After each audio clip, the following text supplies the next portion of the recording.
देखिए, जहाँ तक टॉपिक का सवाल है तो हमने ये लिखा था और आप लोग के पास होगा भी। सबसे पहले हमें क्या चाहिए, जब हम कोई भी प्रोग्राम लिखेंगे तो प्रोग्राम में यूज़र से हम कुछ वैल्यू गेट करेंगे और यूज़र जो भी वैल्यू इनपुट करेगा उसे हमें क्या करना होगा, स्टोर करवाना होगा। तो यूज़र जो वैल्यू देगा उसे हम कहाँ स्टोर करवाएंगे, जहाँ स्टोर करवाएंगे वो क्या कहलाएगा, वेरिएबल कहलाएगा। मतलब वेरिएबल वो टेम्पररी मेमोरी लोकेशन है जहाँ की हम डेटा को क्या कर सकते, स्टोर करवा सकते। जैसे अगर ये वाटर बॉटल भी क्या है, एक वेरिएबल की तरह है। इनफैक्ट हम लोग जिस चेयर या स्टूल पे बैठे हैं वो भी क्या है, एक वेरिएबल की तरह तो है। अभी हम बैठे हैं, कुछ देर के बाद कोई और बैठेगा उस पर, तो भी क्या है, वेरिएबल ही है। तो वेरिएबल मतलब एक टेम्पररी स्टोरेज जहाँ की हम डेटा को फॉर द टाइम बीइंग क्या कर सकते हैं, स्टोर कर सकते हैं। ऑपरेटर की बात है तो देखो, अगर हम लोग अगर कुछ भी बोल देंगे तो उसे हो जाएगा। जैसे मैंने बोल दिया किसी को कि 2 और 4 को जोड़ो, अब ये हम किसी इंसान को बोलेंगे, ह्यूमन ब्रेन इसे प्रोसेस कर लेगा कि हाँ क्या करना है, लेकिन ये समझ पाएगा क्या, नहीं।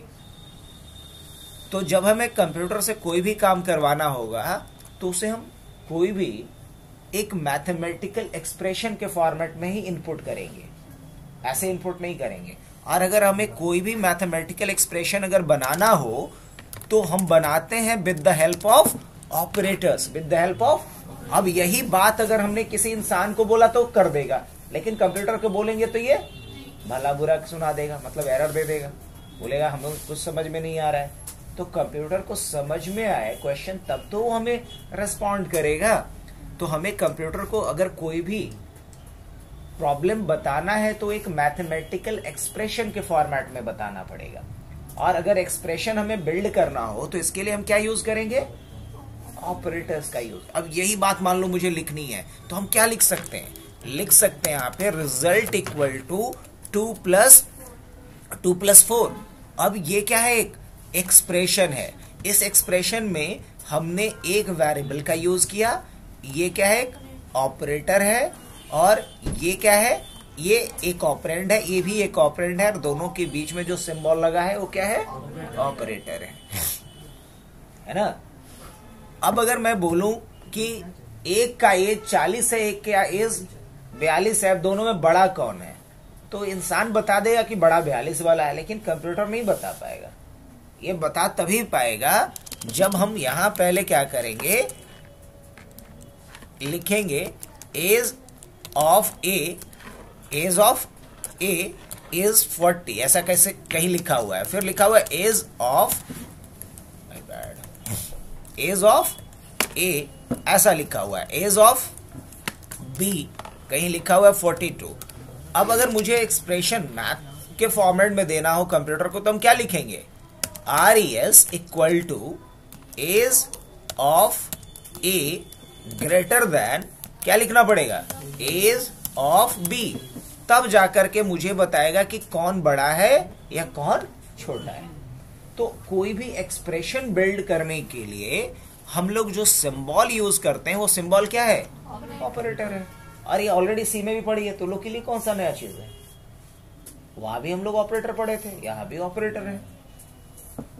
अब रही बात डेटा टाइप का, तो हम लोग जानते हैं कि जब भी हम कोई वेरिएबल बनाएंगे तो वेरिएबल बनाते वक्त 2 बातें हमें बतानी होंगी।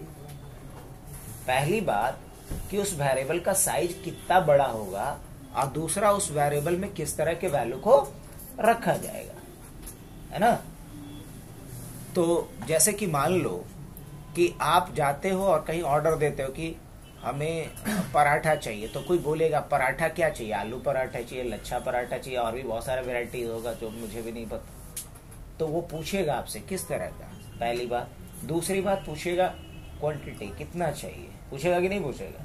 तो उसी तरीके से जब आप वेरिएबल डिक्लेयर करते हो तो कंपाइलर को या इंटरप्रेटर को आपको ये बताना होता है कि उस वेरिएबल में मैक्सिमम कितना बड़ा वैल्यू रखा जाएगा और किस तरह का वैल्यू रखा जाएगा। और ये 2 बातें जिस कीवर्ड के द्वारा बताया जाता है कंपाइलर या इंटरप्रेटर को, उसी को क्या कहते हैं, डेटा टाइप कहते हैं। तो क्या बिना डेटा टाइप की मदद का हम कोई वेरिएबल बना सकते? जवाब है नहीं, बिल्कुल नहीं बना सकते। हाँ, अब कुछ प्रोग्रामिंग लैंग्वेज ऐसे हैं, जैसे कल हमने बताया था, आप लोग को याद है कितने लोगों को एसएमए का फुल फॉर्म क्या बताए थे हम, और डीएमए का फुल फॉर्म क्या बताए थे? अच्छा, इसमें रन टाइम मेमोरी एलोकेशन किसे कहते हैं बच्चा, कौन बताएगा? रन टाइम मेमोरी एलोकेशन किसे कहते हैं? एसएमए को। पक्का? कौन बताया?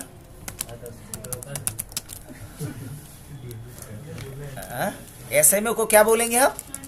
नहीं, कंपाइल टाइम ना, कंपाइल टाइम। और इसे क्या बोलेंगे हम लोग? Run time. याद आ रहा है कुछ तन्नू, अल्फा, प्रिया, तुम तीनों को ये पढ़ा हुआ तुम लोग को? रन टाइम मेमोरी एलोकेशन ये पढ़ी थी जब कैलोक मैलोक पढ़ाए थे सी लैंग्वेज में, तो अभी भूलना नहीं है, एग्जाम खत्म नहीं हुआ है। यहाँ लोग एसक्यूएल का फुल फॉर्म भूल गया है। बहुत अंदर की बात होगी। नहीं चलेगा, नहीं इधर इन लोग को थोड़ा आराम हम दे दिए हैं। देखो, हम चाहते ही हैं कि जो बीसीए वाले हमारे पास बैच है वो अपने आप में एक ब्रह्मोस मिसाइल की तरह हो, जहां जाए बेइज्जती नहीं करवाए। हाँ, पाकिस्तान भी डरे और चाइना भी डरे उससे। तो लोग ये क्या सुन में आ रहा है? आज से ग्रुप डिस्कशन शुरू, फालतू टॉक होगा तो हम पक्का फिर भगा देंगे। तो लोग जब भी आपस में बैठो तो खाने के अलावा पुरानी चीजों को डिस्कस करो,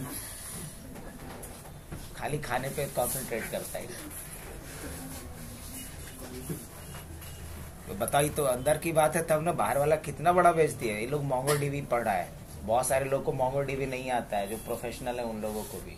ये लोग को पहले ही पढ़ा चुका हूँ। एसक्यूएल का फुल फॉर्म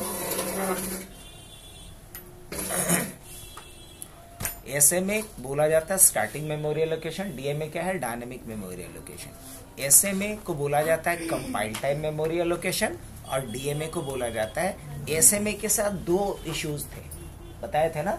एसएमए के साथ दो इश्यूज थे। क्या क्या दो इश्यूज थे? दुर्गेश बताएगी, नहीं याद है? परवेज नहीं याद है? चित्रसेन? एक ही मतलब ये ग्लोबल नहीं होता था, ये एक ही ऑपरेटर के लिए काम करेगा।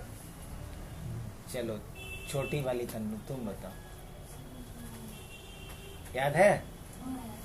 अच्छा चलो, जया बताइए। शॉर्टेज था वो, मेमोरी का शॉर्टेज था और रेट वेस्टेज था। हाँ देखो, इसमें दोनों प्रॉब्लम था, या तो शॉर्टेज ही हो जाता था या वेस्टेज ही होता था। जैसे एक एग्जांपल भी हम लोग रोटी वाला लिए थे, याद है? कि अगर आपके घर में कोई गेस्ट आए और पहले ही आप ये माइंड मेकअप करके चलो कि इनको 4 ही रोटी देनी है। अब अगर मान लो वो पहले से खा के आए हैं तो 2 ही रोटी खा पाए, तो 2 रोटी तो वेस्टेज चला जाएगा। और मान लो सुबह से कुछ खा के नहीं आए हैं और 4 ही रोटी अगर आप सर्व करते हो तो उनको भूखा सोना पड़ेगा, तो वहाँ शॉर्टेज हो रहा है। लेकिन अगर वो खाने पे बैठे यार, एक एक रोटी आप सर्व करते रहो, अगर 2 रोटी इच्छा हो तो 2 ही रोटी खाएंगे, अगर 12 इच्छा हो तो 12 खाएंगे। लेकिन ना तो वहाँ शॉर्टेज होगा ना तो वेस्टेज होगा। तो वहाँ रन टाइम पे डिसाइड हो रहा है कि कितनी रोटी खानी है, और एक है कि वो अभी बैठे भी नहीं है खाने पे, आप पहले ही डिसाइड कर लिया। तो वहाँ 2 में से कोई भी एक सिचुएशन हो सकता है, इधर शॉर्टेज और वेस्टेज। तो देखो, एक क्लास की है, पहला प्रोग्रामिंग लैंग्वेज है, उसको याद था। तो ऐसे ही आप लोग को भी याद रखना है कि एसएमए के केस में क्या है, या तो शॉर्टेज या तो वेस्टेज। बिकॉज कंपाइल टाइम पे ही आप जज कर ले रहे हो कि हम, जैसे मान लो पहले ही लिख दिए इंट एक्स ऐसे लिख दिया हमने इंट एक्स, तो ऐसा लिखने का मतलब है कि मैंने बता दिया कि एक्स में सिर्फ इंटीजर वैल्यू जाएगा, स्ट्रिंग या फ्लोट नहीं जाएगा, पहले ही मैंने बता दिया। तो फिक्स कर दिया ये। और दूसरा 2 ही बाइट का वैल्यू जाएगा, 3 बाइट का अगर वैल्यू रखना चाहेंगे पॉसिबल नहीं है। लेकिन डीएमए में क्या है कि आप जैसा वैल्यू रख दोगे, जैसे एक्स में अगर मैंने 5 रख दिया या 6 रख दिया तो ये क्या है, इंटीजर है, ये 2 बाइट का मेमोरी इसे अलॉट होगा। लेकिन अगर मैंने रख दिया 6.7 तो अब ये फ्लोट हो गया और इसको 4 बाइट का मेमोरी मिला। समझ में आ रही बात? और अगर मैंने मान लो इसी को ऐसा लिख दिया अमित, अब x क्या है, स्ट्रिंग है, तो ये रन टाइम पे डिसाइड हो रहा है, जैसा मैं वैल्यू रख रहा हूं उसके हिसाब से इसका टाइप डिसाइड हो रहा है। तो क्या बोलेंगे इसे हम? इसे बोलेंगे रन टाइम मेमोरी एलोकेशन या डीएमए, डायनामिक मेमोरी एलोकेशन। और ये ऑलरेडी पढ़ा है हमने, सी लैंग्वेज जो पढ़ा है उसके लिए एकदम हलवा है, ऑलरेडी वो पढ़ के आया है एसएमए और डीएमए। इसके लिए स्पेशली जब हम पॉइंटर पढ़ा रहे थे उसी समय पढ़ाए होंगे डीएमए, डायनामिक मेमोरी एलोकेशन, जिसमें कैलोक और मैलोक फंक्शन का यूज करते थे। जैसे यूजर से हम पूछते थे कि आपको अगर एरे बनाना है तो कितने ब्लॉक का एरे बनाना है, यूजर जितना ब्लॉक डालेगा उतने ब्लॉक का एरे बनाएंगे। अगर पहले ही से तय कर लेंगे तो मान लो अगर हमने 3 ब्लॉक का एरे बना दिया, यूजर को 4 स्टूडेंट्स का मार्क्स रखना है तो नहीं रख पाएगा। अगर 2 ही का रखेगा तो 2 ब्लॉक वेस्टेज जाएगा। लेकिन रन टाइम पे हम पूछ लेंगे यूजर से कि आपको कितने ब्लॉक का एरे बनाना है। अगर यूजर ने बोला कि 10 ब्लॉक तो 10 ब्लॉक का बनाओ, यूजर बोलेगा कि 100 ब्लॉक तो 100 ब्लॉक का बनाओ, यूजर बोलेगा कि 2 ब्लॉक का बनाना है तो 2 ब्लॉक का बनाएगा। तो ना तो वहां पे शॉर्टेज होगा ना तो।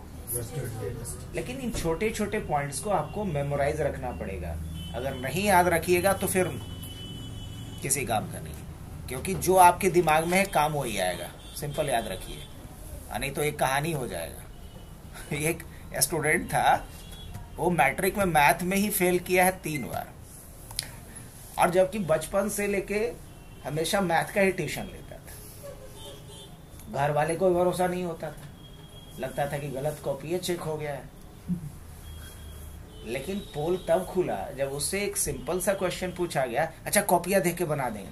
अरे कॉपियां में तो सब है, और अगर कॉपियां किताबें देख के बताना रहेगा तो सबसे बड़ा तो विद्वान कौन रहेगा? Book seller. उसके पास तो हर तरह की किताब है। सीधी सी बात, 2 फंडा याद रखना जो मैं अपने हिसाब से बनाया हूं। नॉलेज जो यहाँ है मेन मेमोरी में, अब पैसा जो जेबी में है।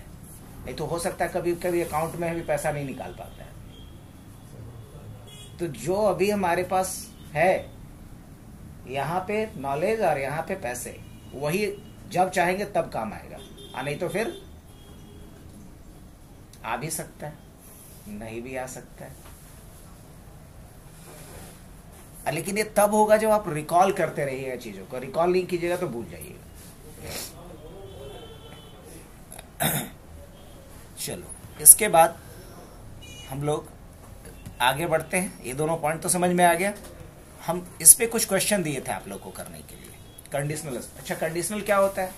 तो हम लोग अपने रियल लाइफ में जरा कभी भी आप इत्मीनान से सोचना कि हम लोग कोई भी काम करते हैं ना, हर जगह पे कंडीशनल स्टेटमेंट लगा होता है। नहीं, अब मान लो घर गया, घर में पूछा क्या बना है खाने में, अच्छा कुछ अच्छा बना है तो ठीक है खा लेंगे, अच्छा कुछ हमारे मन के लायक नहीं बना है, छोड़ो अभी इच्छा नहीं है। तो वहां भी क्या लग रहा है? कंडीशनल स्टेटमेंट लग रहा है या नहीं लग रहा है?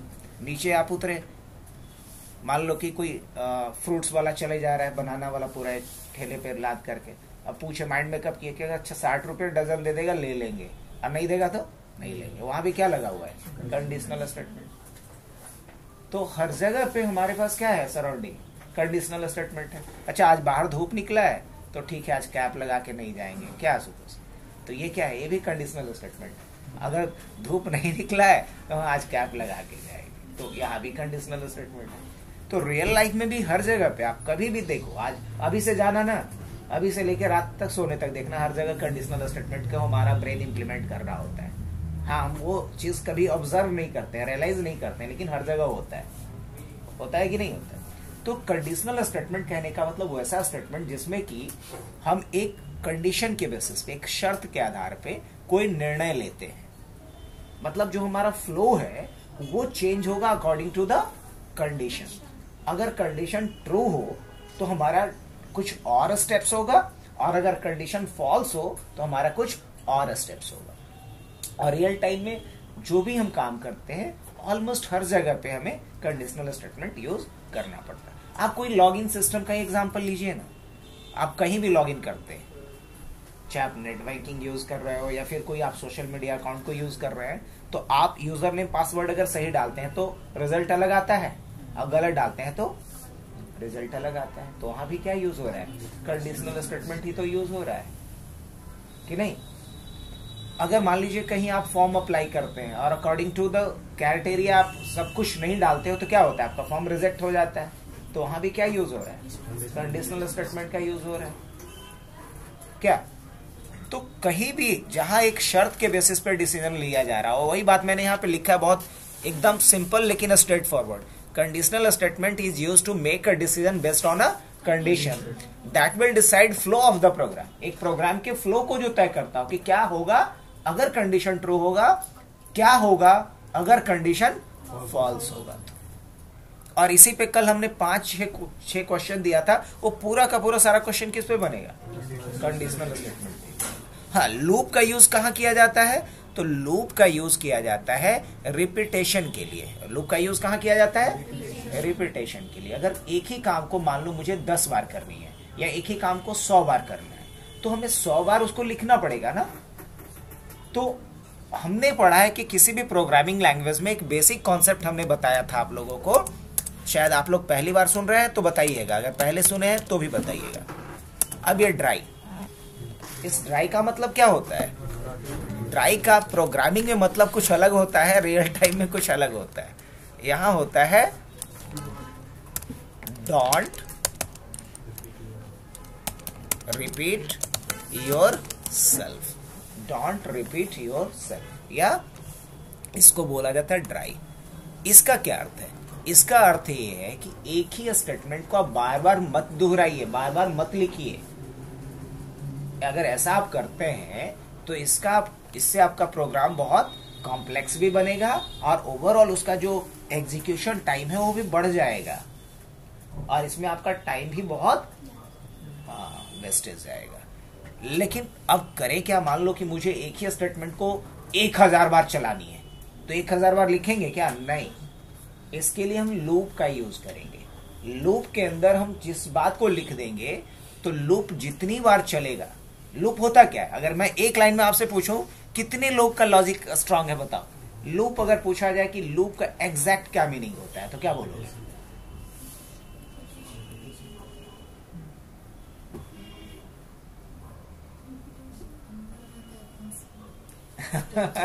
हाँ, लाइक दैट. आप सही जा रही हैं. हाँ, नहीं ये बोलेंगे. मैम बिल्कुल सही जा रही थी, बस इसी को एक सही अमली जामा पहनाना पड़ेगा, मतलब उसको एक सही शक्ल देना पड़ेगा. आप बोल सकते हैं कि when a starting point become the ending point, when a starting point become the ending point, then it's called loop. मतलब जो हमारा शुरुआत था वही हमारा अगर अंत भी हो तो ये क्या है? हमारा लूप है.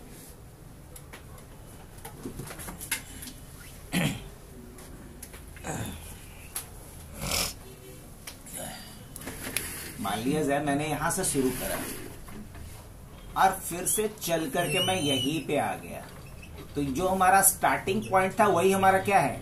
एंडिंग पॉइंट भी है. तो क्या बोलेंगे इसे? लूप.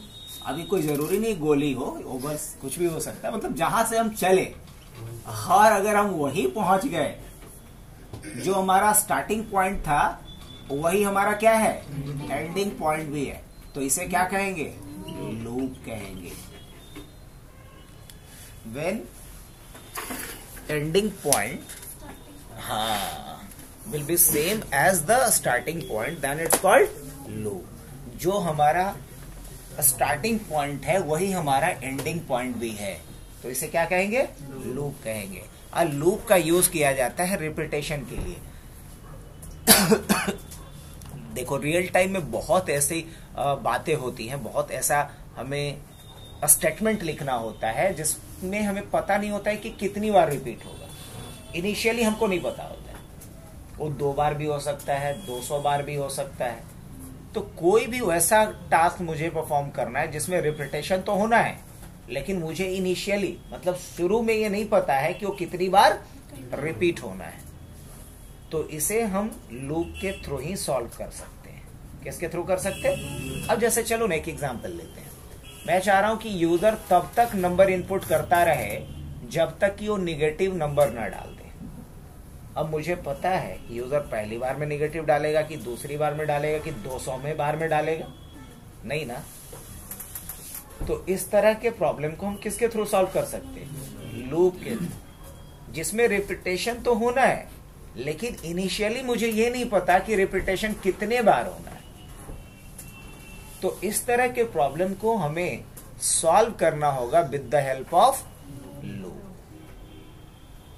नहीं, अब जब लूप की बात करते हैं तो लूप भी दो तरह का होता है, एक फाइनाइट और एक इनफाइनाइट। फाइनाइट कहने का मतलब जिसमें हमें इनिशियली ये पहले पता है, मतलब शुरू में ये पता है कि रिपीटेशन 2 बार होनी है कि 200 बार होनी है, तो हम बोलेंगे इसे फाइनाइट लूप।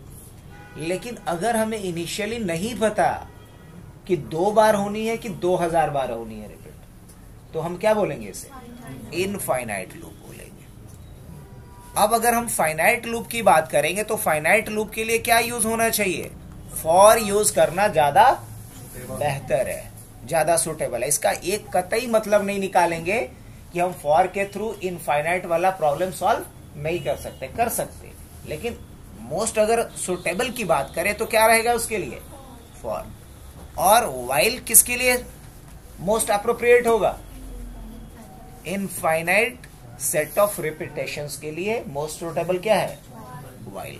तो ये दो ऑप्शन है, फॉर और वाइल। तो हम लोग इन्हीं दोनों को आज देखने वाले हैं। नहीं, चलो कुछ यूज केस देखते हैं। लेकिन कल वाला क्वेश्चन पहले सब लोग का हुआ है कि करवा दिया जाए? बोलो, नहीं किया है? आप लोग कोशिश ही नहीं किए कि हुआ ही नहीं? दो अलग अलग बातें हैं।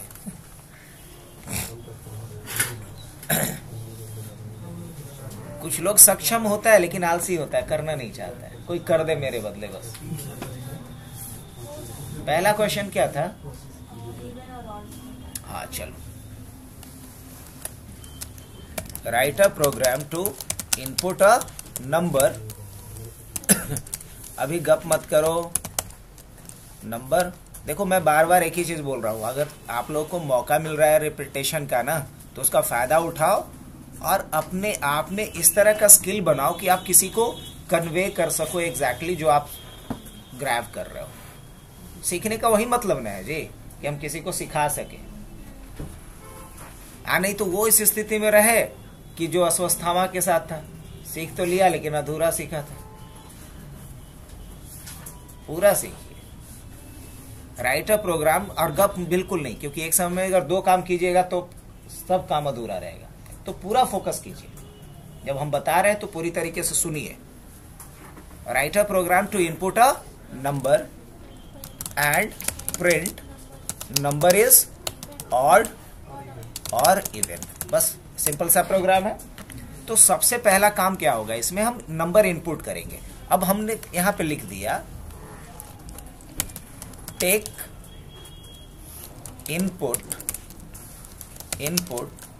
From user. अब इसके लिए हम क्या लिखेंगे बताइए? हम लेंगे नम नाम का क्या ले लेते हैं, एक वेरिएबल ले लें, और इक्वल टू लिखे क्या है? असाइनमेंट ऑपरेटर है। अब हम नंबर इनपुट या कोई भी वैल्यू इनपुट लेना चाहें तो सी लैंग्वेज अगर पढ़ के आए हैं तो हम लोग एक फंक्शन यूज करते थे स्कैनफ। C++ पढ़ के आए होंगे तो हम लोग यूज करते हैं सीन वैल्यू को लेने के लिए। तो पाइथन में हर तरह के वैल्यू को इनपुट लेने के लिए एक ही फंक्शन दिया गया है, उसका नाम क्या है? इनपुट। बढ़िया। अब यहां में वो मैसेज लिख देना होगा जो हम दिखाना चाह रहे हैं यूजर को, और यूजर को ऐसे तो पता चलेगा नहीं कि क्या इनपुट करना है। तो हम यहाँ पे क्या लिखेंगे? Inter a number. ये मैसेज हम लोग इसलिए लिख रहे हैं ताकि यूजर को पता चले कि उसे क्या इनपुट करना है। आप जो यहाँ लिख दोगे, जिस तरीके से लिख दोगे, हूबहू वही स्क्रीन पे उसको दिखेगा। अब देखो, इसमें कुछ कमी है, कोई पकड़ पाएगा? क्या कमी है? क्योंकि ये by default string value input ले रहा है, और स्ट्रिंग पे तो हम कोई ऑपरेशन करेंगे नहीं मैथमेटिकल, तो इसे हमें किस में बदलना पड़ेगा? इंटीजर में। और इस प्रोसेस को क्या कहते हैं? एक डेटा टाइप को दूसरे डेटा टाइप में बदलने के प्रोसेस को क्या कहते हैं? Type casting. क्या बोलते हैं? Type casting. तो क्या लिखेंगे यहाँ पे? हम इंट लिखेंगे, और आखिरी में क्या करेंगे? इसे हम क्लोज कर देंगे। यही ना?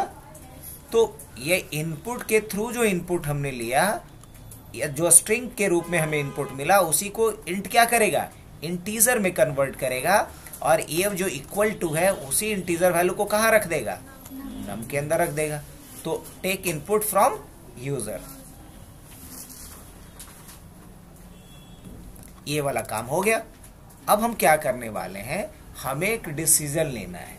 तो डिसीजन लेने के लिए क्या पड़ेगा, कंडीशनल स्टेटमेंट।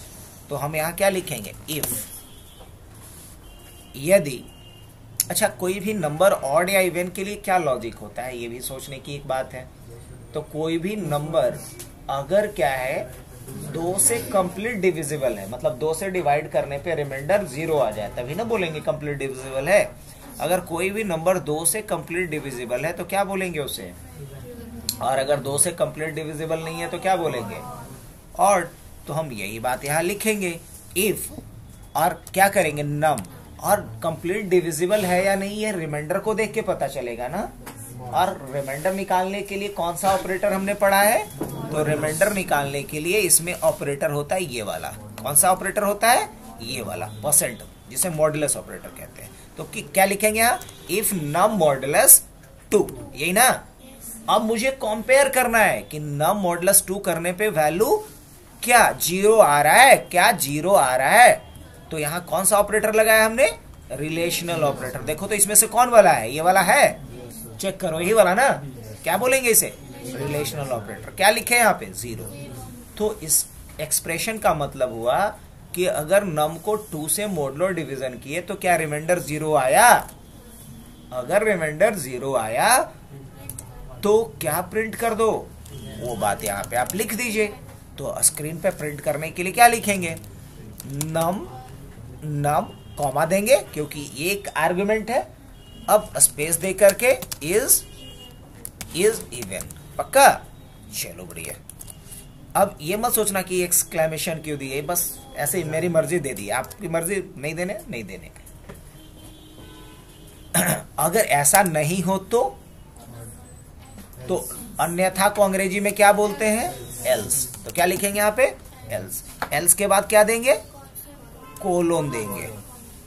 कोलोन दिया जाता है ब्लॉक बनाने के लिए, जैसे सी में क्या देते थे, कर्ली ब्रैकेट देते थे। यहाँ कर्ली ब्रैकेट की जगह क्या देंगे, कोलोन देंगे। और क्या लिखोगे यहाँ पे, प्रिंट नम इज ऑड। बस इतना ही ना, हाँ यही तो लिखना है। हो गया, ये प्रोग्राम हमारा कंप्लीट हो गया। आउटपुट चेक करें तो रन पे आएंगे, रन मॉड्यूल पे जाएंगे और यहाँ पे हम लिखते हैं ऑड इवन, ऑड इवन ऐसा लिख दें। और यहाँ सेव एज टाइप में तो पाइथन है ही, अगर यहाँ पाइथन नहीं रहता तो अब हम .py लिखते, लेकिन चूंकि यहाँ पे पाइथन फाइल है इसलिए कोई ज़रूरत नहीं है। और मैं क्या करता हूँ डेस्कटॉप के ऊपर, हालांकि आप लोग थोड़ा स्ट्रेस में मत आ जाना, कुछ बड़का काम नहीं कर रहे हैं हम। एक यहाँ राइट क्लिक करके क्या कर लेते हैं, एक फोल्डर बना लेते हैं और जिसका नाम ही रखते हैं पाइथन प्रोग्राम्स, पाइथन प्रोग्राम्स। और मैं इन्हीं फोल्डर के अंदर क्या कर रहा हूँ, अब सारे फाइल्स को रखता जा रहा हूँ। तो क्या हमसे पूछा, एंटर अ नंबर। मान लो हमने एक नंबर डाला, सपोज 21, क्या आएगा, पक्का ऑड आया। अच्छा फिर से रन करना है मुझे, तो हम क्या करेंगे, रन पे जाएंगे, रन मॉड्यूल्स करेंगे और मान लो इस बार मैंने 22 डाला तो क्या आएगा। अब ये इवन क्यों आया, क्योंकि ऑब्वियसली अगर 22 को 2 से डिवाइड करेंगे तो रिमाइंडर क्या आ जाएगा, 0 आ जाएगा। रिमाइंडर 0 आ जाएगा तो ये वाला लाइन चलेगा, अगर रिमाइंडर 0 नहीं आएगा तो ये वाला लाइन चलेगा। तो सिंपल है इफ लिखने का, यही सिंटैक्स। अब सेकंड प्रोग्राम क्या था बताओ, मैं पूरा कर देता हूँ। क्या करना था, अच्छा अच्छा अच्छा, मतलब स्वैपिंग का। अब स्वैपिंग का प्रोग्राम यहाँ तो बहुत आसानी से बना सकते हो आप। स्वैपिंग समझते हो ना क्या होता है, एक का दूसरे में से डालना है ना। जैसे कुछ ऐसा समझ लो, मेरे पास 2 ग्लास है, एक में पानी है और एक में प्रोटीन है, या एक में मिल्क है और एक में वाटर है। अब मैं चाह रहा हूँ वाटर इसमें आ जाए और मिल्क इसमें चला जाए, तो क्या बोलेंगे इसे हम, स्वैपिंग बोलेंगे। Swapping two variables. अब इसके लिए हम 2 वेरिएबल पहले लेंगे। तो पहला वेरिएबल मान लीजिए कि हमने ले लिया num1, ले सकते हैं, या मान लो a ले लेते हैं हम। वेरिएबल का नाम क्या लिए, a। और यहाँ हमने यहाँ एक नंबर इनपुट लूंगी, इतना तो अब कर सकता हूं मैं, enter value of a, enter value of उसी तरीके से दूसरा वेरिएबल लेता हूं मैं b, और यहां हमने क्या लिखा है, input inter value of b, inter value of b। अब इसके बाद क्या करता हूं मैं, अब मुझे दोनों को स्वैप करना है। तो स्वैप करने का बहुत सारा तरीका है, लेकिन पाइथन एक बहुत ही बेहतरीन तरीका देता है। देखो लिखना क्या है, ये कॉमा बी, ये कहीं दूसरे लैंग्वेज में नहीं मिलेगा, ये सिर्फ और सिर्फ पाइथन का लॉजिक है। A comma B equal to B comma A, बस इतना ही।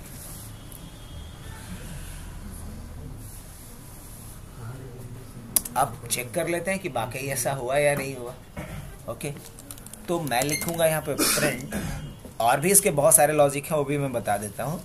और यहाँ पे क्या लिखता हूँ मैं, value of A after swapping, value of A after swapping. और वैल्यू किस में है, ए में ही है, ए का वैल्यू ऐसे ही ना प्रिंट करेंगे। हाँ, फिर क्या लिखता हूँ मैं, प्रिंट, और क्या लिखेंगे यहाँ पे, value of B after swapping. और क्या डालेंगे यहाँ पे, बी। चेक किया जाए। अब रन करता हूं मैं इसे, तो फिर सेव करने को बोलेगा, और ऑब्वियसली यहाँ पे नाम क्या डाल दूं, इसका नाम ही डाल दिया हमने, स्वैपिंग। अब हमसे पहला नंबर मांग रहा है, मान लीजिए हमने पहला नंबर 5 डाला, दूसरा नंबर 10 डाला, मतलब ए का वैल्यू 5 दिया हमने, बी का वैल्यू 10 दिया। स्वैप होने के बाद क्या होगा, ए का वैल्यू 10। क्या बात है, इजी ना।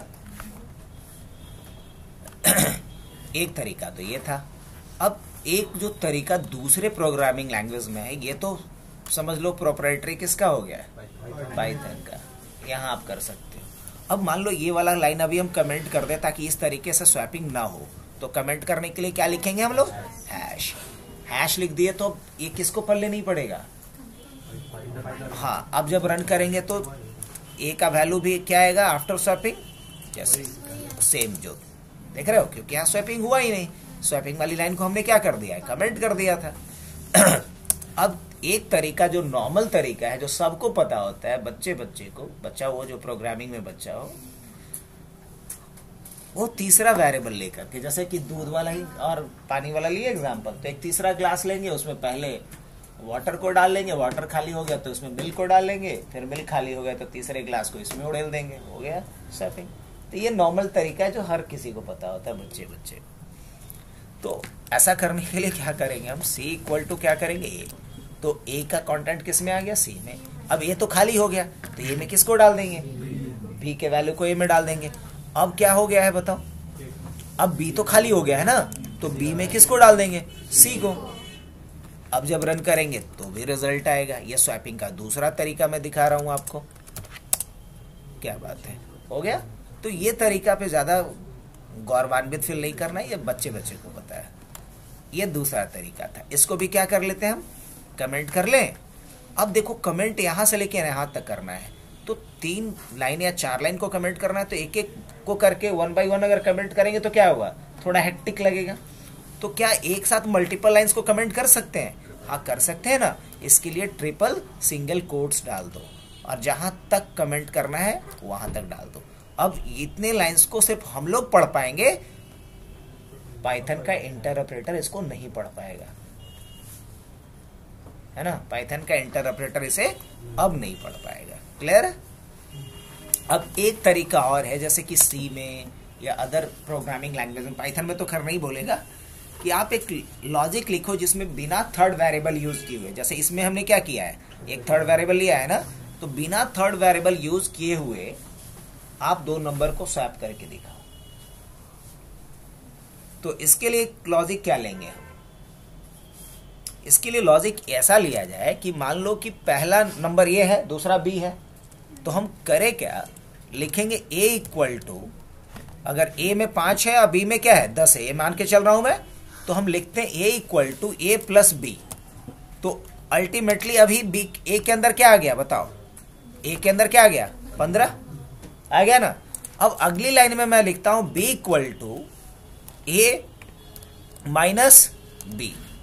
तो यहाँ बी में वैल्यू क्या आ जाएगा, और मैंने पहले से बता रखा है कि चलो ए का वैल्यू क्या है, ए का वैल्यू मान लो लिख देता हूं ताकि कोई कंफ्यूजन नहीं, और बी का वैल्यू क्या है हमारे पास, बी का वैल्यू मान लो 10 था, मान के चलूं, तो यहाँ वैल्यू क्या हो जाएगा 15 माइनस 10 5 ना, क्या बात है, आ गया बी में 5, यही तो चाहते थे कि बी में 5 आ जाए।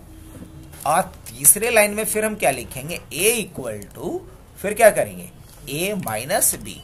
तो अब बताओ कि ए का वैल्यू क्या हो चुका है, ए का वैल्यू क्या है अभी भी 15, अब बी का वैल्यू क्या हो चुका है 5, तो 15 माइनस 5 क्या हो जाएगा, यही तो चाहिए था। तो हमने दो नंबर को स्वैप कर लिया without using third variable in logics के थ्रू। अगर अभी भी मैं रिजल्ट देखूं तो क्या आएगा, सेम आएगा जो आना चाहिए। लाइक अगर मैंने 5 डाला 10 डाला, 10 और 5 आया आफ्टर स्वैपिंग। तो स्वैपिंग का 3 तरीका मैंने आपको बताया पाइथन में, याद रखिएगा। पहला जो पाइथन का प्रोप्राइटरी है, बस आप रिवर्स कर दो वेरिएबल्स का पोजीशन, अपने आप वो वैल्यू को भी स्वैप कर देगा। दूसरा क्या तरीका हमने देखा थर्ड वेरिएबल को यूज करके, और तीसरा देखा हमने दो ही वेरिएबल पे सिर्फ मल्टीपल एक्सप्रेशन को बना करके। तो 3 तरीका है नंबर्स को या वैल्यू को स्वैप करने का। आगे बढ़े, थर्ड क्वेश्चन क्या है,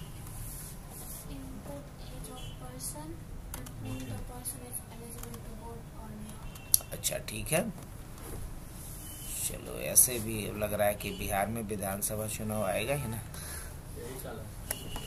तो क्या किया जाए, सबसे पहले हम लोग एज इनपुट लेना चाह रहे हैं। तो एज इनपुट लेने के लिए हमने एक वेरिएबल बना दिया एज, और क्या लिखेंगे, इंट लिखें या नहीं लिखें, लिखेंगे ना, क्योंकि इंटीजर में कन्वर्ट करना है। Enter age of person, enter age of, और उसके बाद क्या डालेंगे यहाँ इफ, और क्या डालेंगे age is greater than equal to 18। अब बताओ कि ये जो ग्रेटर देन इक्वल टू है ये क्या है, रिलेशनल ऑपरेटर। रिलेशन चेक करेगा, कोलोन देंगे कि नहीं देंगे, कि ऐसा दे सकते हैं, देखो तो नहीं ना, कोलोन देंगे। अगर ऐसा हो तो क्या करना है, प्रिंट करना है क्या, एलिजिबल टू, पक्का एलिजिबल टू वोट। और अगर ऐसा नहीं है तो, अगर ऐसा नहीं है तो क्या प्रिंट कर दो, हाँ नॉट एलिजिबल टू वोट। चलो सीधी बात, या तो एलिजिबल टू वोट या not eligible to vote. Run करके देखें, तो चलो रन करते हैं, सेव तो खुद ही करवा देगा अपने से, और इसको हम लोग वोट के नाम से ही सेव कर देते हैं या इलेक्शन के नाम से कर देते हैं। अब हमसे एज पूछ रहा है, मान लो मैंने एज डाला 17, क्या बोलेगा, नॉट एलिजिबल टू वोट। दोबारा से रन करता हूँ सेम प्रोग्राम को, रन मॉड्यूल, अब मैंने यहाँ पे 18 डाला तो क्या बोलेगा, एलिजिबल टू वोट। तो क्या सिंपल है कि नहीं, तो मैंने यहाँ यूज क्या किया, इफ एल्स का ही तो यूज किया हूँ। थर्ड क्वेश्चन तो ये था, फोर्थ क्या था, हाँ अच्छा फोर्थ क्या था, लीप ईयर के लिए। अब लीप ईयर के लिए क्या कंडीशन होता है बताओ, लीप ईयर के लिए कुछ शर्त है ना, पहले वो पता होना चाहिए आपको, क्या शर्त है,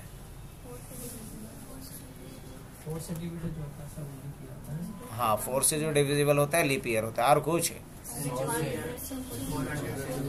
हाँ हाँ, तो इसी बात को यहाँ पे क्या करना है, लिख देना है।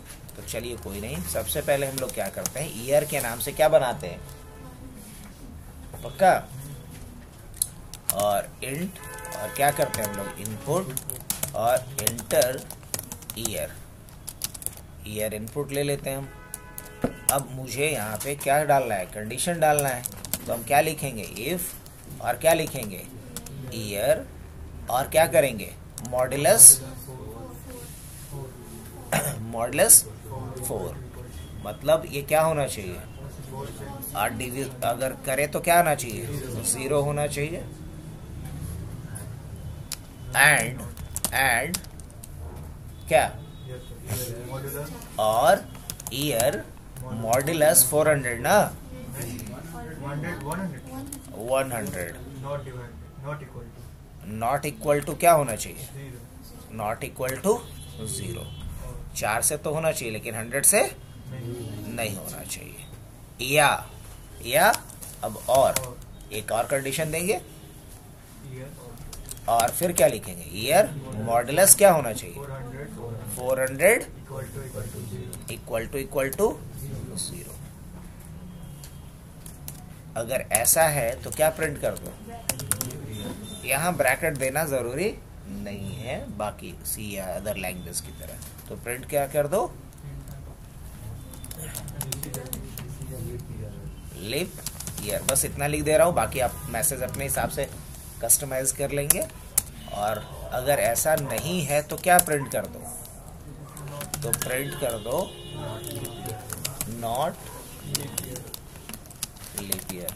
एक चीज और, अभी आप लोग को मॉड्यूल में नहीं पढ़ाया हूँ, नहीं तो इतना भी टेंशन नहीं लेना है। इसके लिए एक पर्टिकुलर मॉड्यूल हम पढ़ाएंगे, तो उस मॉड्यूल के अंदर फंक्शन ऑलरेडी रहता है, उस फंक्शन का यूज करके भी आप लीप ईयर है या नहीं चेक कर सकते हो। फिलहाल के लिए इसको रन करें, जैसे देखते हैं 2025 लीप ईयर है नहीं ना? 24 था था।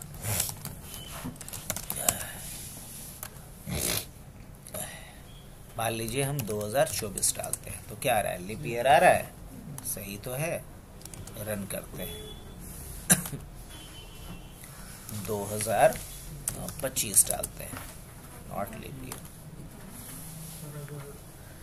ईयर मॉडुलो 4 करते हैं उसके बाद नहीं आते तो ईयर मॉडुलो 4। हाँ, और 100 से अगर रहता है तब तो 100 से तो सब में डिविजिबल रहता है, तो सब ईयर को ही क्या बोलेगा? लीप ईयर बोलेगा। मान लो तुम यही ना चाहते हो कि ये वाला पार्ट ना लिखूं, ये वाला पार्ट स्किप करना, अच्छा पूरा स्किप करना, तो भी परफेक्ट रिजल्ट नहीं आएगा। मतलब कुछ सिनेरियो में सही आएगा, कुछ में गलत आएगा। चलो देख लेते हैं। अब जैसे मान लो 2025 ही हम लेते हैं, नॉट लीप ईयर आ रहा है। अब मान लो कि हम 2000 डाल दे रहे हैं, 2000 डाल रहे हैं, क्या आ रहा है? लीप ईयर आ रहा है। हाँ, लीप ईयर होगा। अब मान लो कि 2020 डालते हैं, क्या आएगा? लीप ईयर आएगा। 4 से और कंप्लीट डिविजिबल होने वाला बताओ कोई एक?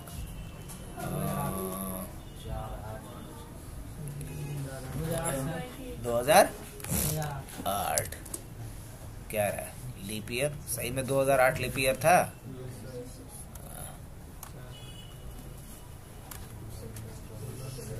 कोई एक ऐसा साल बताओ जिसमें कि वो लीप ईयर ना हो लेकिन वो 4 से कंप्लीट डिविजिबल हो। 2100। हाँ, 2100। 2100।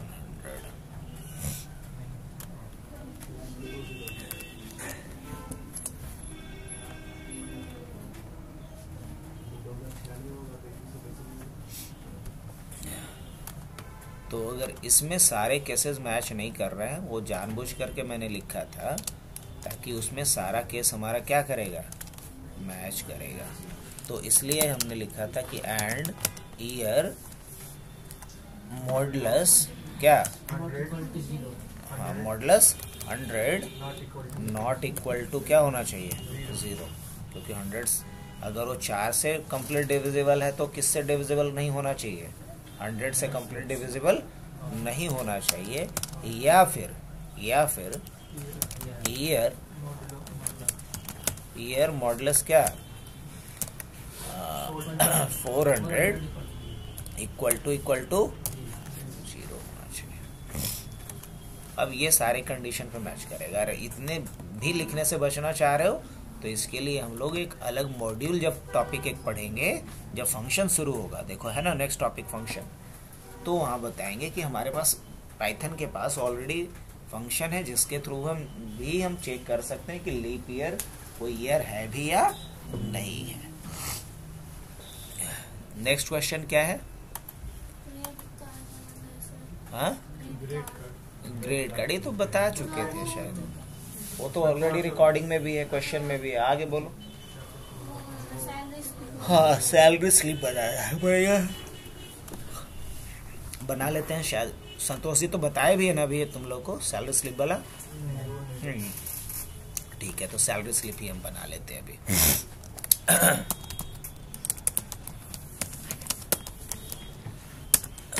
सैलरी स्लिप के लिए सबसे पहले एम्प्लॉय का बेसिक डिटेल लेना है आपको।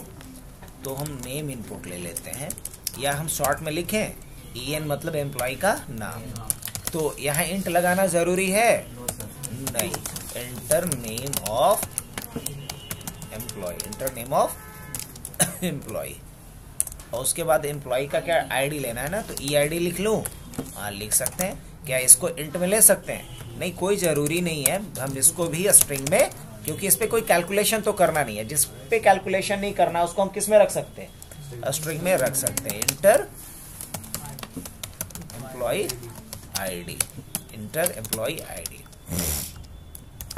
चलिए, एम्प्लॉय आईडी भी ले लिए। अब क्या लेना था? Basic salary. हाँ, इसको हमें किस में लेना पड़ेगा?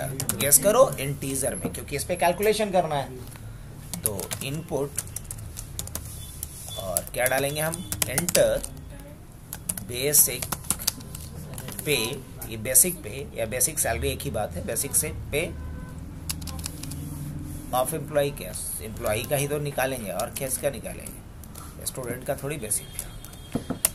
अब इसके बाद मैसेज अपने हिसाब से कस्टमाइज कर लेना। और इसके बाद फिर क्या है? और भी कुछ इनपुट लेना था? नहीं, अब तो सब कुछ निकालना था ऑटोमेटिक। इनपुट के नाम पे तो इतना ही करना था। अब हमें डिसीजन लेना है, और उस डिसीजन के बेसिस पे प्रोसेस करना है। तो डिसीजन लेने के लिए क्या करेंगे? अब ये इनपुट का सेक्शन हो गया। अगर मैं समझाना चाहूँ आपको, तो ये सारा सेक्शन क्या है? इनपुट का सेक्शन है।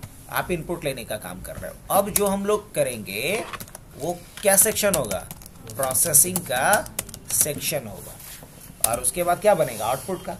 सीधी सी बात है, किसी भी प्रोग्राम में 3 ही तो सेक्शन होना है, एक इनपुट का, एक प्रोसेस का और एक आउटपुट का। तो प्रोसेसिंग के लिए क्या करना होगा? हमें पहले कंडीशन चेक करना पड़ेगा। क्या लिखेंगे हम? इफ बेसिक सैलरी क्या था? पहला कंडीशन क्या था? पक्का? तो सबसे बड़का वाले से शुरू करना। क्वेश्चन में चाहे छोटा से क्यों नहीं मैं लिखवाया हूँ, तो सबसे बड़ा में क्या है? इक्वल टू कौन सा ऑपरेटर है ये? Relational operator. अगर बेसिक सैलरी इतना से ज्यादा है तो क्या करना है मेरे को? पक्का? अच्छा, तो हम क्या लिखेंगे यहाँ पे? 70%।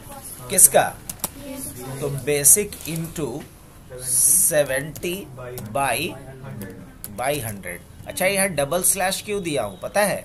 क्योंकि इंटीजर में चाहिए मुझे, हमें फ्रैक्शन में नहीं चाहिए। टीए के बाद क्या निकालना है? और डीए क्या होगा बताओ? बेसिक सैलरी का 50%। तो क्या लिखेंगे यहाँ? 50/100। और HRA भी था। HRA क्या होगा?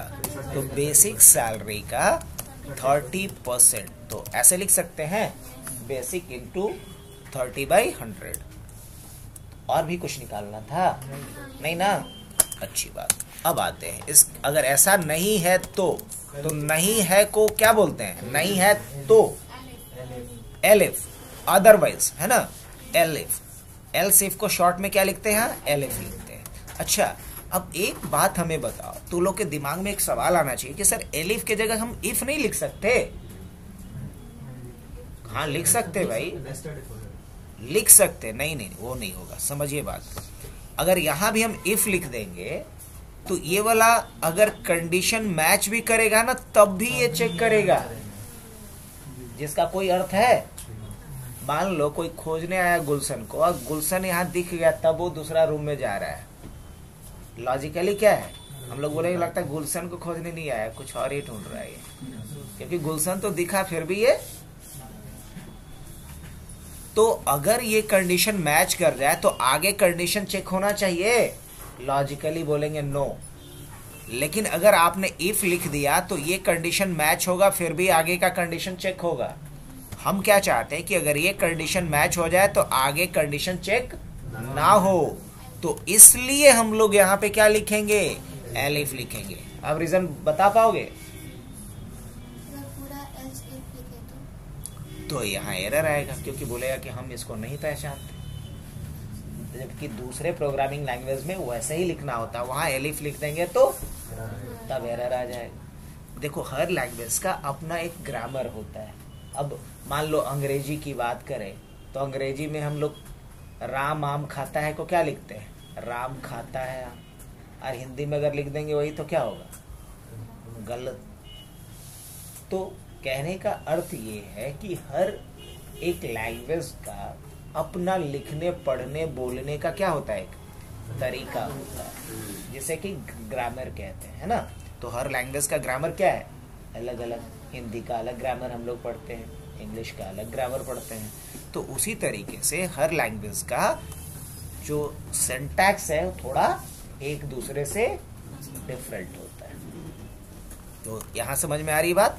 अब हमने ये मेन पूछा था कि इफ के बाद हम यहाँ इफ लिख सकते हैं कि नहीं, तो लिख सकते हैं, लेकिन उससे हमारा टाइम कॉम्प्लेक्सिटी बढ़ जाएगा प्रोग्राम का। टाइम कॉम्प्लेक्सिटी कैसे बढ़ जाएगा कि कंडीशन मैच हो गया तो भी आगे कंडीशन चेक कर रहा है, तो टाइम ज्यादा ही ना लग रहा है। और एलिफ लिखने का मतलब है कि ये वाली लाइन तब चलेगा जब ये कंडीशन मैच ना करेगा। तो एलिफ लिखना ज्यादा अच्छा है कि इफ लिखना अच्छा है? Very good. अब आगे बढ़े। अगर basic salary greater than equal to क्या हो, 15,000। अब बोलो कि ये तो नहीं लिखे कि लेस देन, तो अगर उससे बड़ा रहता तो ये वाला नहीं चल जाता क्या? उससे छोटा अगर है तभी नहीं यहाँ पे आया है। तो ग्रेटर देन इक्वल टू 15,000 तो क्या होना चाहिए, टीए का कितना, बेसिक इंटू कितना है, हमें नहीं याद है, बताओ। क्वेश्चन है 50%।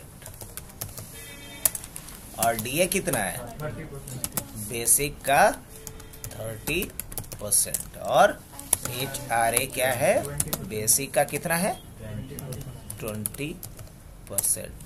अगर ऐसा भी नहीं है तो क्या करो, बेसिक सैलरी देखो कि किससे बड़ा है, 10,000 से। 10,000 वाला था ना, 10,000 से बड़ा या बराबर है, नहीं एक और कंडीशन होगा अदरवाइज में, एक और होगा, मुझे याद आ रहा है जाता है। बेसिक का कितना परसेंट देना है इसको, टीए को 40/100 और डीए कितना देना है, बेसिक का 20/100 और HRA कितना देना है हमको, बेसिक का 15/100, यही ना। अगर ऐसा भी नहीं है, मतलब अगर बेसिक सैलरी 10,000 से भी किसी का कम है तो उसी को हम क्या बोलेंगे, या तो एल्स लगा दीजिए या फिर एलिफ लगा करके बेसिक लेस देन 10,000 लिखना पड़ेगा। तो क्यों उतना लिखने जाएंगे, हम सीधा एल्स लिखेंगे। क्या लिखेंगे यहाँ पे, टीए बेसिक का कितना परसेंट, 30/100 और डीए क्या है, बेसिक का 10/100 और HRA क्या है, बेसिक का 12/, चलिए तो ये तो निकल गया इतना, टीए डीए HRA निकल जाएगा अलग अलग कंडीशन पे। अब मुझे क्या निकालना है, ग्रॉस सैलरी। तो ग्रॉस सैलरी के लिए हमने जीएस नाम का एक वेरिएबल ले लिया, ले लें। और जीएस बराबर क्या होगा, याद कीजिए, basic plus TA plus DA plus HRA, है ना। चलिए बढ़िया, ग्रॉस सैलरी निकल गया। अब आपको क्या निकालना है, टीडीएस के लिए क्या होता है, ग्रॉस सैलरी का 10% काट लो, तो जीएस इंटू 10/100, तो ये टीडीएस कट जाएगा। अब नेट सैलरी निकाल लेते हैं, तो जीएस माइनस क्या होगा, टीडीएस। बस प्रोसेसिंग का काम तो हो गया अपना। अब क्या करना है, आउटपुट का काम, यही ना। तो क्या लिखेंगे यहाँ पे हम, आउटपुट। ये बस समझाने के लिए मैं लिख रहा हूं, ताकि आप ये बाइफरकेट कर सको कि किस सेक्शन में क्या लिखना है मुझे। ये इनपुट का सेक्शन है, चलो थोड़ा स्पेस दे देता हूं मैं समझाने के लिए। ये इनपुट का सेक्शन है,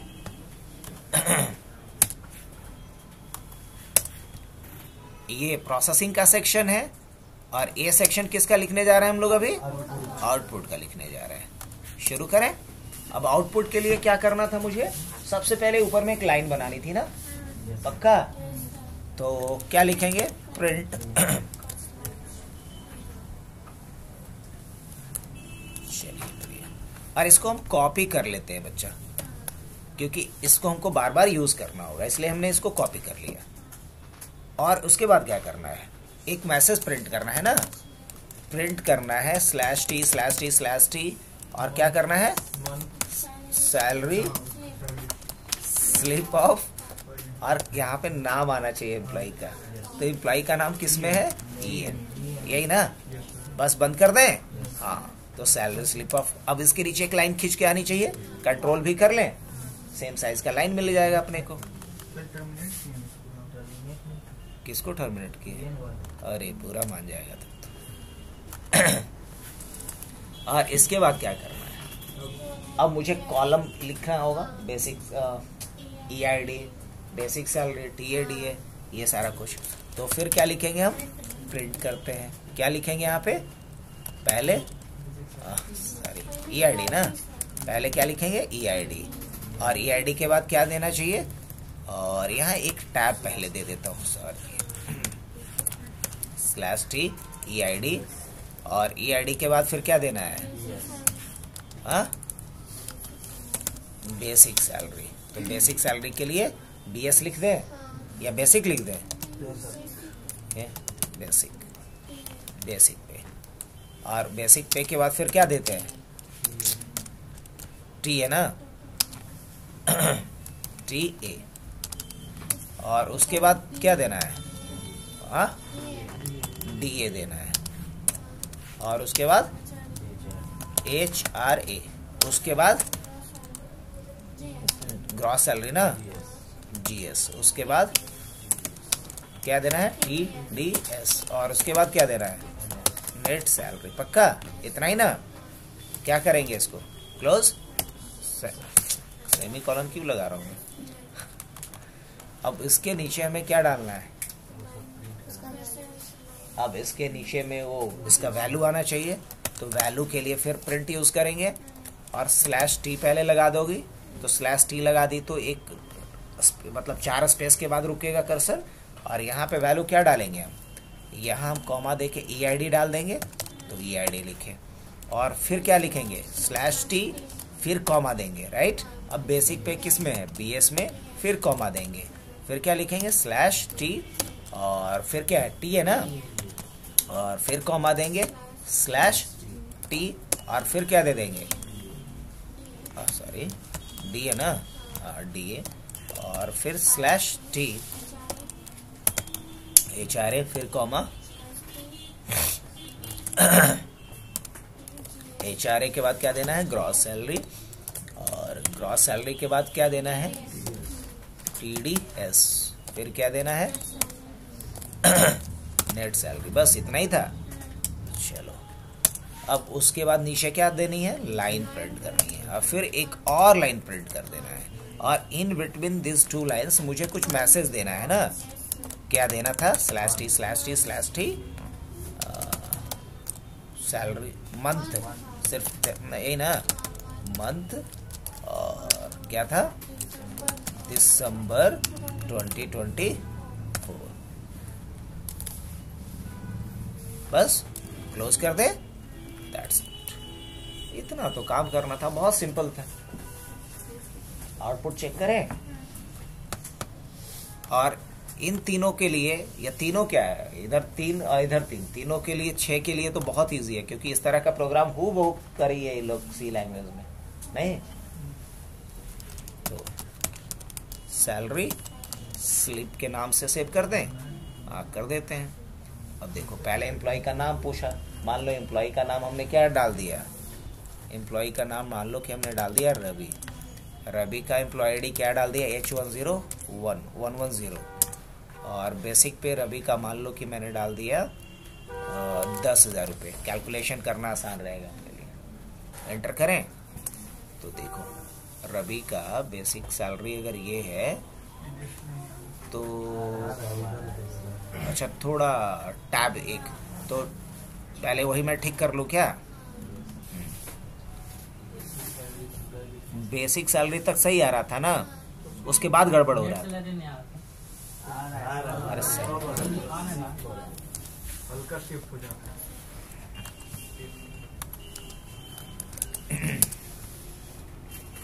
सब आएगा। क्या नाम है? रवि ना। H110 बेसिक सैलरी मान लो हमने क्या डाला इसका 10,000। अब देखो सब कुछ आ रहा है कि नहीं आ रहा है? तो क्या सैलरी स्लिप ऑफ रवि, हाँ थोड़ा लेंथ अगर बड़ा कर देंगे तो थोड़ा डिसेंट लुक आएगा।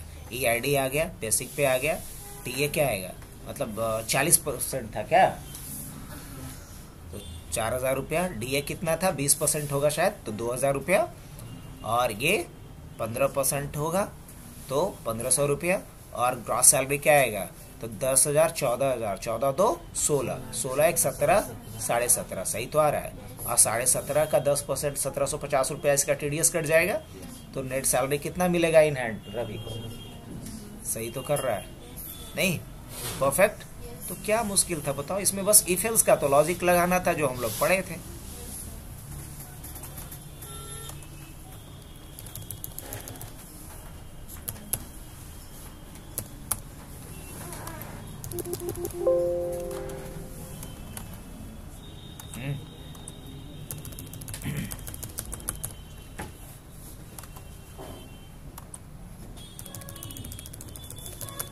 क्या घर से ट्राई करेंगे आप लोग?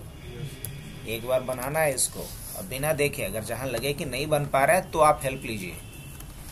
एक और इनपुट करके देखता हूं मैं 20,000 वाला सैलरी स्लैब में, ठीक है। मान लो एक बंदा है जिसका नाम है सैन। अब सैन का एम्प्लॉय ID है 111 और इसका बेसिक पे है 20,000। अब देखो जैसे ही 20,000 मैंने डाला तो इसका नेट सैलरी कितना बन जाएगा, 45,000 रुपये। बढ़िया है, एक रेस्पेक्टेड सैलरी। बेसिक सैलरी इसका 20,000 मैंने डाला तो TA 14,000 रुपया इसका बन जाएगा, DA 10,000 बन जाएगा, HRA 6,000 बन जाएगा, ग्रॉस सैलरी 50 आएगा, 5,000 TDS कट जाएगा बंदे का, और नेट सैलरी इसका बन जाएगा। परफेक्ट ना? ये चाहिए था मुझे। लेकिन अभी ये पूरा काम नहीं हुआ है। पूरा काम तो तब आएगा ना जब हम फाइल हैंडलिंग पढ़ेंगे, कि जैसे ही हमने किसी एम्प्लॉय का पूरा डिटेल डाला तो उसके नाम से एक फाइल बन जानी चाहिए और उसमें ये पूरा का पूरा इसका स्लिप सेव हो जाए, ताकि उसको हम प्रिंट लेके दे सकते हैं, या कभी कोई क्वेरी करे कि हमारा पहले फलाने मंथ में कितना सैलरी बना था तो उसको हम आंसर कर सके। ये होना चाहिए। लेकिन इसके लिए एक टॉपिक आगे पढ़ेंगे हम लोग, फाइल हैंडलिंग। देखो कहीं है हो, देखो ना, ये रहा है ना, तो हम करेंगे तब मजा आएगा। और ये हम लोग हर प्रोग्रामिंग लैंग्वेज में फाइल हैंडलिंग करते हैं और यहाँ भी करेंगे। अब बताओ नेक्स्ट क्वेश्चन पे चले, सेव कर ले इसको ना। चलिए बताओ नेक्स्ट क्या है जो नहीं बना। हाँ अच्छा आखिरी वही था।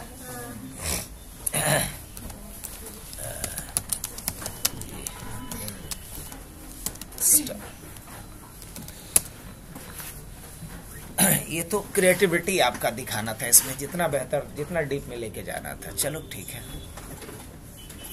मिल के बनाते हैं, अकेले नहीं बनाए, है ना। सबसे पहले एक मैसेज प्रिंट कर देना है, /t वेलकम टू राम जी, ऐसा कुछ एक मैसेज प्रिंट कर देना। करेक्ट। अगर अभी हम रन करके देखें तो राम जी के नाम से एक हम क्या करते हैं, फाइल बना देते हैं। अभी रन किए तो क्या आ रहा है, welcome to Ram ji tea stall. जो चाहिए था वैसा आ रहा है। हर एक लाइन को रन करवाते जाओ और उसका आउटपुट चेक करते जाओ कि क्या हम अकॉर्डिंग टू क्वेश्चन चल रहा है या नहीं चल रहा है। अब मुझे इसके नीचे क्या चाहिए, एक लाइन खींची हुई चाहिए, या इसके ऊपर भी एक लाइन खींची हुई चाहिए। तो लाइन खींची हुई चाहिए तो क्या मसला है, हम कॉपी किए हुए थे ही, उसको बस पेस्ट कर देते हैं। अब जब रन करते हैं तो कुछ ऐसा आएगा, welcome to Ram ji tea stall. Even कि अगर राम जी टी स्टॉल को थोड़ा और शिफ्ट करना होगा तो क्या करेंगे बताओ, एक और /t लगा देंगे। अब ये ऑलमोस्ट सेंटर ऑफलाइन दिखेगा। चलो बढ़िया लग रहा है। अब welcome to Ram ji tea stall नहीं। और अब क्या करना है, इसके बाद मुझे इसके नीचे ऑप्शन देने हैं, ऑप्शन ही देना था ना, तो क्या लिखेंगे, इसके लिए भी प्रिंट ही लिखेंगे, क्योंकि जो स्क्रीन पे दिखाना है उसके लिए क्या करेंगे, प्रिंट लिखेंगे। क्या लिखते हैं यहाँ पे, प्रेस 1 फॉर क्या था, टी, ठीक है। और यहीं पे एक ही लाइन में लिख लें तो /n दे करके आप लिख सकते हो 2, प्रेस 2 फॉर कॉफी, पक्का, कॉफी। और फिर 3 नंबर पे क्या करेंगे, क्या सोचे थे, प्रेस 3 फॉर कोल्ड ड्रिंक, है ना, कोल्ड ड्रिंक। और भी कुछ था,